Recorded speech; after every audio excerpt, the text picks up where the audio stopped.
শ্রোতা আছে, প্যান্ডেল আছে, মিডিয়া কাভারেজ আছে, কিন্তু আমাদের কলিজার টুকরাটা আমাদের মাঝে নাই।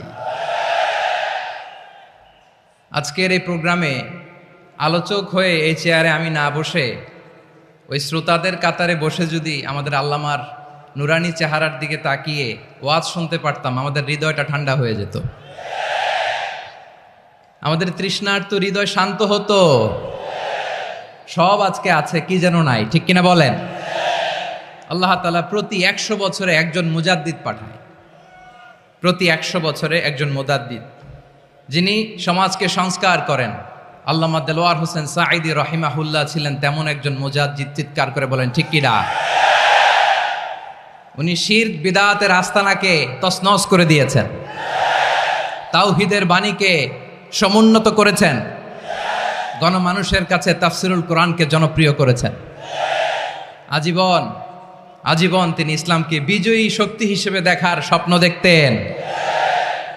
এত প্রাঞ্জল ভাষা, এত চমৎকার আধুনিক প্রেজেন্টেশন, গণমানুষের কাছে কোরআনের তাফসিরকে এভাবে জনপ্রিয় করে তোলার মতো ব্যক্তিত্ব আল্লামা সাঈদী ছাড়া দ্বিতীয় কেউ এই বাংলার ভূখণ্ডে নাই।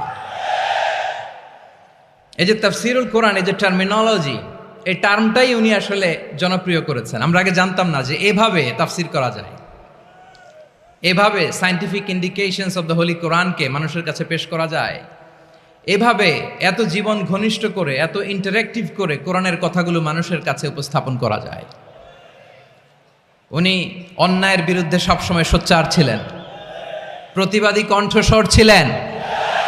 ওনার আলোচনা শুনলে দেহের রক্ত টকবক করে ফুটতে থাকতো।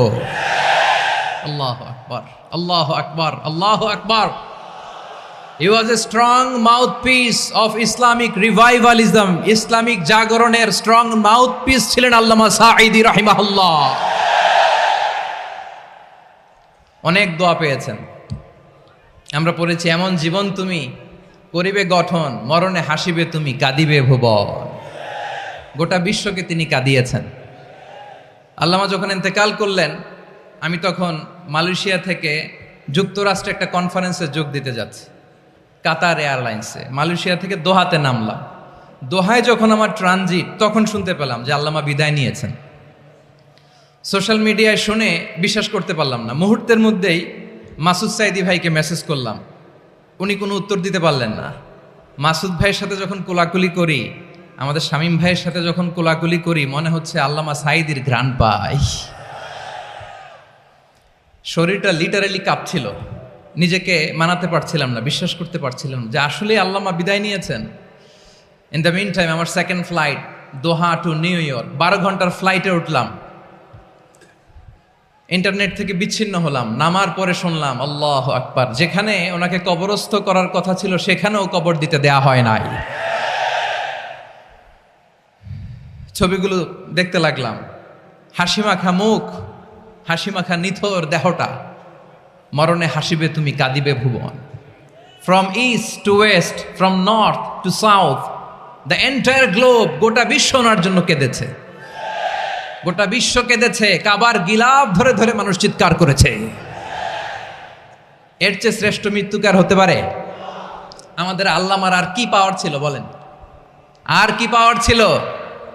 কুল্লু নাফসিন যায়িকাতুল মাউত, যারাই দুনিয়াতে আসবে তারা ইন্তেকাল করবে, এটা আমরা মেনে নেই, এটা আমরা জানি। কিন্তু অবাক করা বিষয় হচ্ছে, আমরা আজও জানি না আমাদের আল্লামার মৃত্যু কি স্বাভাবিক হয়েছে নাকি এটা পরিকল্পিত মেডিকেল কিলিং ছিল। এটা যে পরিকল্পিত মেডিকেল কিলিং ছিল, এটা ধারণা করার পেছনে অনেক কারণ আছে। তিনি আধিপত্যবাদের বিরুদ্ধে সোচ্চার ছিলেন, ফ্যাসিবাদের বিরুদ্ধে সোচ্চার ছিলেন, রাজনৈতিক প্রতিহিংসার শিকার ছিলেন। এজন্য এটা মেডিকেল কিলিং হতে পারে এ ধারণা আমরা করতেই পারি। আওয়াজ করে বলেন ঠিক কিনা? যেই সময়টা আমরা কাটাচ্ছি, এত সুন্দর সময় বাংলাদেশ আর পাবে না। আমাদের জন্মের পর থেকে এরকম চমৎকার সময় আমরা পাই নাই। এটাই আসল সময়। আমরা ইন্টারিম গভর্নমেন্টের কাছে দাবি জানাই, উচ্চতর তদন্ত কমিটি করে এটা কি হত্যাকাণ্ড ছিল নাকি স্বাভাবিক মৃত্যু ছিল, এই রিপোর্ট গণমানুষের কাছে প্রচার করে জানাতে হবে। এই দাবির সাথে কি সবাই আপনারা একমত? কারা কারা একমত হাত তুলে দেখান। আল্লাহ তাআলা তার এই মুখলেস গোলামকে তার জান্নাতুল ফেরদাউসের মেহমান হিসেবে কবুল করুক, তার জীবনের সকল খেদমাগুলোকে কবুল করুক, জান্নাতুল ফেরদাউসের আলা মাকামে তাকে মেহমান হিসেবে কবুল করুক।